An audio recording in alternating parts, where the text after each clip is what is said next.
I am Brenda, 28 years old, single, a company employee, and living with my mother's home. Since I was little, my family has always made fun of me. The reason is my personality. Apparently, I'm different from others. You see, I don't behave like everyone else and always feel like an outsider. Even now, I only have motivation for things related to my interests, and I'm generally indifferent to most other things. My concentration doesn't last at all. However, when I do find something interesting, I pursue it relentlessly and can focus for hours. I used to think this was normal. Until my mother told me. You're different from others. My father never spoke ill of me, but my parents divorced, and my brother and I went to live with our mother. My brother, who had always teased me alongside our mother, isolated me within the family. His verbal abuse toward me was particularly harsh. Fortunately, I have a personality that doesn't care what others think, so I wasn't hurt by their words. Unfortunately, my brother's harassment continued into adulthood and escalated further. And now, I'm destined to lead a life as an outcast through some very dirty tactics. When I was in school, I couldn't focus on anything that didn't interest me. Naturally, I found classes boring, and I was often scolded by teachers. However, there was one subject I genuinely liked, and I could concentrate on it wholeheartedly. Only my paternal grandparents understood me in that way. While my brother excelled at everything and was well liked by teachers and parents, he didn't stand out in any particular way. When my brother mocked me as a weirdo, our paternal grandparents would defend me, saying that Brenda would eventually surpass everyone. They praised my talents. Unfortunately, both of them passed away a few years ago, and they never got to see me succeed. After my parents' divorce, my brother and I were taken in by our mother. She constantly berated my father as a terrible man and refused to let us see him. Perhaps she had experienced something unpleasant. As a child, I respected my mother's feelings and never once expressed a desire to see my father. Despite my efforts to be considerate, my mother's attitude toward me remained consistently cold. According to stories I later heard from my paternal grandparents, I resembled my father both in appearance and personality, which might explain why my mother found me disagreeable. Additionally, since I was doted on by my paternal grandparents, my mother's feelings toward me were likely even less favorable. She favored my brother exclusively, and he eagerly joined her in speaking ill of our father, avoiding our paternal grandparents and relatives. My mother's favoritism toward my brother only grew stronger over time. During the final year of high school, I had a disagreement with my mother about my future path. Our fatherless household struggled financially, and my mother hoped I would find employment after graduating high school. However, I had a strong desire to pursue further studies at university. Neither my mother nor I backed down, but ultimately, my paternal grandmother, who was still alive at the time, covered my tuition fees, allowing me to attend the university of my choice. Although my mother was displeased, she couldn't argue when it came to the financial support. Reluctantly, she sent me off to college. Since then, my mother has become increasingly cold toward me. While I could have moved out and lived independently, I didn't feel the need to leave home. You see, my personality only allows me to focus on things related to my interests, so my mother's cold attitude and snide remarks didn't bother me. Driven solely by my passion for studying what I loved, I've always moved forward with unwavering determination. However, as a child, I still tried to be considerate of my mother. Whenever something displeased her, she would take it out on me. It wasn't pleasant, but growing up without a mother wasn't an option. So, I made an effort to listen to her and follow her instructions. Honestly, it was exhausting. But now, as an adult, things have changed. Leveraging my personality trait of not caring about things that don't interest me, I've learned to navigate my mother's moods without stress. I didn't feel the need to move out and live independently. However, circumstances took an unexpected turn. My brother, who had already moved out and lived on his own, returned home after changing jobs. Suddenly, we were back to living together as a family of 3, just like when we were kids. My mother, who had always doted on my brother, was overjoyed to have him back. Despite my brother continuing to mock me as he did in the past, I remained unfazed. My busy work schedule often took me overseas, so I rarely stayed at home. I thought we could manage well as a trio, even with my brother's dismissive behavior. However, it seems my assumptions were too optimistic. My brother tried every trick in the book to force me out of our family home. It seems he planned to live there with his fiancée after their marriage, and I was an obstacle. He desperately wanted me gone. He'd hurl insults at me regularly, put a chain on the front door to keep me out, and even turn off the lights while I was in the bathroom. Childish harassment, really. When he brought his fiancée home, he introduced her to our mother but conveniently left me out of the picture. According to my brother, there was no need to introduce me since I'd eventually move out anyway. Still, I remained unfazed. I thought he'd tire of his antics and give up eventually. But it seems my brother's frustration with my refusal to leave home was growing. And one day, my brother did something outrageous. In the morning, as I was organizing my bag before heading to work, I found something unfamiliar inside, a men's wristwatch. Even though I have no interest in watches, I recognized it. It was a well-known luxury brand. Why would such an item be in my bag? Puzzled, I lifted the watch with my hand, and at that moment, my brother burst into the room with incredible force. He shouted, "That's my watch!" I wondered why my brother's watch was in my bag, but since it was his, I thought I should return it and handed it over to him. Then, my brother pointed at me and yelled, "You thief!" Why would I be a thief? Confused, I stood there, and our mother rushed in upon hearing my brother's shouts. My brother accused me of stealing a watch in front of our mother. She gave me a sharp look and asked if I was truly responsible. Of course, I denied it. As someone uninterested in material possessions, I felt no allure for a branded watch. Besides, the very idea of stealing from someone was inconceivable to me. Both my brother and mother should know this. Yet, my brother persisted, claiming I'd stolen his precious watch. My mother chimed in, saying, This child has always been peculiar. She might be capable of anything. To me, their poorly acted drama was transparent. I needed to leave for work, hoping they'd stop this nonsense. But my brother's excitement didn't wane. He demanded that I pack my things and leave today. My mother continued to glare at me. My brother declared, "We can't harbor a criminal in this house. Get out." Criminal. I repeated the word in my mind. While I usually brushed off insults, this time, I couldn't ignore it. My brother had labeled me a criminal. And the fact that he planted the watch in my bag was evident. He resorted to cunning tactics to cast me as a thief and force me out.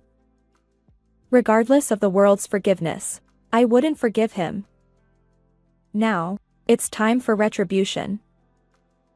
Understood. I'm leaving. With those words, I walked out of the house. While I didn't agree with my brother's accusations, I had to go to work for the time being. I decided to think about everything later. After finishing work, I returned home. My brother must have assumed I'd left for good because when he saw me, he wore an exasperated expression. "Brenda, why are you back? Weren't you supposed to leave?" He exclaimed. I explained that I needed to pack my things. He scoffed and said. Hurry up and get it over with. Then he glared at me and stormed out of the room. My belongings weren't extensive, so I was ready to leave within an hour. As I packed in my room, my brother came to check on me. Hey, all moved out yet? He teased. I'm leaving today. I replied, emphasizing that I'd take only my belongings. He chuckled and said, Of course. Don't try to sneak away with my stuff. Having packed my belongings into my bag, I called a taxi. My destination was a budget hotel. As I got into the taxi, my brother muttered, You're a criminal. Don't ever come back home.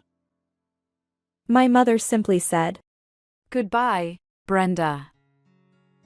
It was an unexpectedly abrupt farewell. Despite having lived together for so long, I didn't feel lonely. In fact, I felt a sense of relief. No more dealing with troublesome people. But I wonder, what are my mother and brother planning now? In my mind, I pictured them panicking. Well, it's not my concern. Let's forget about them. Lost in thought, the taxi arrived at the hotel, a temporary residence until I found a new place. And as expected, my prediction was accurate.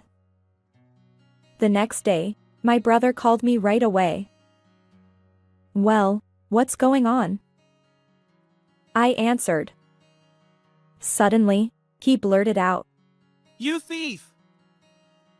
Once again, he accused me of being a thief. Huh? What are you talking about? I had no idea. The money that was here until yesterday. It's all gone. Did you take the household money? I finally understood. My brother shouted. You're still a criminal. You even stole the household money. I'm calling the police. That's my money. I calmly replied. He scoffed. Yours? Don't lie. It's not a lie. Why don't you check with Mom? At that, my brother fell silent. I patiently explained to him. Actually, I was the one supporting our family's finances back home. Every month, I contributed money to the household and provided for my mother. After my parents' divorce, my mother received substantial alimony from my father, so she didn't work much. When I graduated from college, the alimony payments stopped, but now she relied on my salary. Occasionally, she'd work part-time, but only for a day or two a week, and she'd quit those jobs quickly. In essence, if I were gone, my mother would face financial hardship. When I left home, I clearly stated that I'd take everything of mine with me. So now, it's up to you. Running the household can be quite challenging since it requires a fair amount of money, you know. Despite not working herself, my mother was quite extravagant. She loved buying new clothes, furniture, and electronics, and dining out or going on trips. I provided her with enough money to satisfy those desires. When funds ran low, she'd become irritable, but with enough money, she'd smile and stop complaining. Upon hearing my explanation, my brother's voice trembled. Hey, just how much is your income? He asked. When I roughly told him my annual salary, he shouted. That's impossible. How can someone as odd as you earn that much? I replied. It's precisely because I'm different that I can earn this much. My job involves simultaneous interpretation for a multinational company engaged in global trade. I'm valued as a multilingual interpreter. Back in my student days, despite my brother mocking me, I was passionate about studying foreign languages. While other subjects held no interest for me, language learning was an enjoyable pursuit. My mother and brother dismissed it, claiming it wouldn't be useful. They believed I should focus on other studies instead of wasting time on foreign words. But my paternal grandparents understood and encouraged me. They assured me that I would achieve great things. Driven by their expectations, I expanded my language skills beyond Spanish to include French, German, Chinese, and more. Now I can speak 10 languages. There aren't many people who can speak so many languages, which naturally led to a higher income. I explained. My brother, with a tearful voice, responded. Seriously? I can't earn that much. My brother returned home claiming it was due to a job change. The reason he left his previous company was low pay. He couldn't stand being left behind while everyone else received raises. However, switching jobs didn't increase his salary. Although my brother was once praised as a good kid during childhood, as an adult, he struggled. Ordinary and unremarkable, he went unnoticed by everyone. Instead of taking action, he blamed others and complained incessantly. It's a lonely existence. I told my brother, "Why don't you try putting effort into something?" In a desperate voice, he shouted, It's impossible now. Please, Brenda, come back home. I can't support the family alone. but I refused, saying, "No way. I won't live with someone who treats me like a criminal." And with that, I hung up the phone. Afterward, it seems my mother and brother had a major argument. My mother had assumed that my brother earned a similar income to mine, so she didn't seem concerned when I moved out. However, my brother's salary was less than a third of mine. Frustrated, my mother scolded him, saying, We can't live on such a low monthly income. Unfortunately, her words wounded my brother's pride. He erupted, shouting, Mom, find a job without relying on me. The once close parent-child relationship is now strained, as you can imagine. Since then, my mother reluctantly started working.